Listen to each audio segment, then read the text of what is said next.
ठीक आहे. तर सोर्सेस ऑफ ड्रग्जमध्ये सोर्सेस जे आहेत, त्यामध्ये आपण पाहिलं प्लांट्स असतील, ॲनिमल्स असतील आणि मिनरल्स आणि सध्या जास्तीत जास्त तर ड्रग्ज जे आहेत लॅबोरेटरी सोर्सेसमध्ये प्रिपेअर केले जातात. तर पहिलं आहे plants.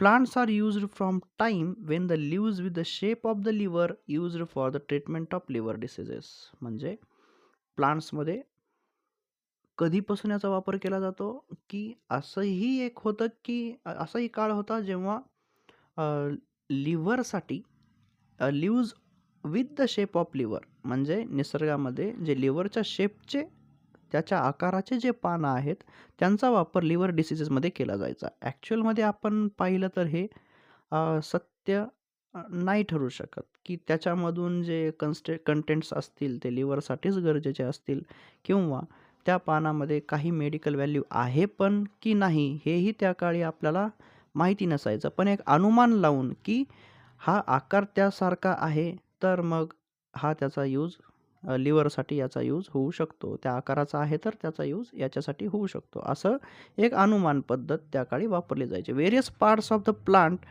Such as root, bark, stem, leaf, seed and flower are also used as drugs.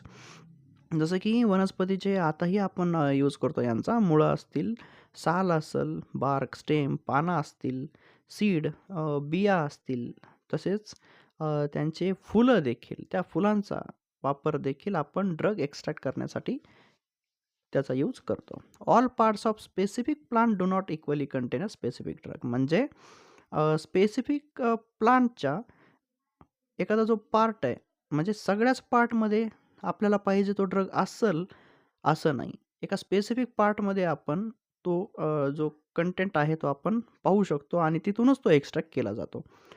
कोकणसिसमध्ये तुम्ही पाहू शकता, की भरपूर सारे प्लांट्स असे आहेत, की ज्यांच्या लीफपासून काही आपण एक्स्ट्रॅक्ट करतो ड्रग्स, काही रूट्सपासून करतो, काही बियांपासून करतो. म्हणजे various parts of the plants are used to extract the drugs from it.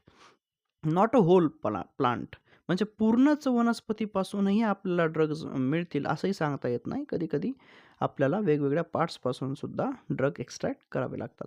Today plants as such are not used as drugs for rational treatment but PAC pharmacologically active constituents are extracted from the plant parts and are used. म्हणजे whole plant जरी तिथं आपण एक्स्ट्रॅक्शनसाठी वापरत नसू, पण त्याच्यामध्ये जो पी-ए-सी म्हणजे फार्माकोलॉजिकली ॲक्टिव्ह कंटेंट ज्याला आपण ड्रग म्हणू शकतो, तो आपण त्याच्या अ, मुख्य पार्ट्सपासून, त्याच्या अवयवापासून जसं की पान असेल किंवा फूल असेल किंवा काहीही असू शकतं बाकीच्या अवयवामध्ये, तर त्यांच्यापासून जे आपण काढणार आहे त्याला पी-ए-सी म्हणतो. PAC is a pharmacologically active constituents are extracted from the plant parts and are used. म्हणजे याचा वापर करून आपण वेगवेगळे डोसेज फॉर्म बनवतो. The PAC of plants includes alkaloid, glycoside oil, gum, mucilage, carbohydrate, and related compounds. Some of these active constituents can be extracted by soaking the plant in a suitable solvent such as ether or alcohol. पी-ए-सी जे आहे याच्यामध्ये alkaloid असू शकतात, glycoside, oil, गम, वेगवेगळे carbohydrate या सगळ्यांचा समावेश होतो. म्हणजे अल्कलॉइड असेल किंवा ग्लायकोसाइड्स असतील, हे जे कंटेंट्स आहेत यांचा स्पेसिफिक यूज आपण ड्रग म्हणून करू शकतो. Some of these active constituents can be extracted by soaking the plant in suitable solvent. कधी-कधी एक्स्ट्रॅक्शन पद्धत जी आहे, तर ती कशी वापरली जाते? तुमचा जो प्लांट आहे त्याला इथर किंवा अल्कोहोलमध्ये भिजवून ठेवलं, तर त्या पाण्यामध्ये त्याचा अर्क उतरतो आणि ते पाणी जे आहे याच्यामध्ये त्याचे ॲक्टिव्ह कॉन्स्टिट्युएंट जे आहेत ते मिसळून जातात. तसंही एक एक्स्ट्रॅक्शन केलं जातं प्लांट्सपासून. तर हे आहे सोर्स जे आहेत आपण पाहतोय सोर्स ऑफ ड्रग्स त्याच्यामध्ये प्लांट्सबद्दल आपण आत्ताची जी माहिती पाहिली.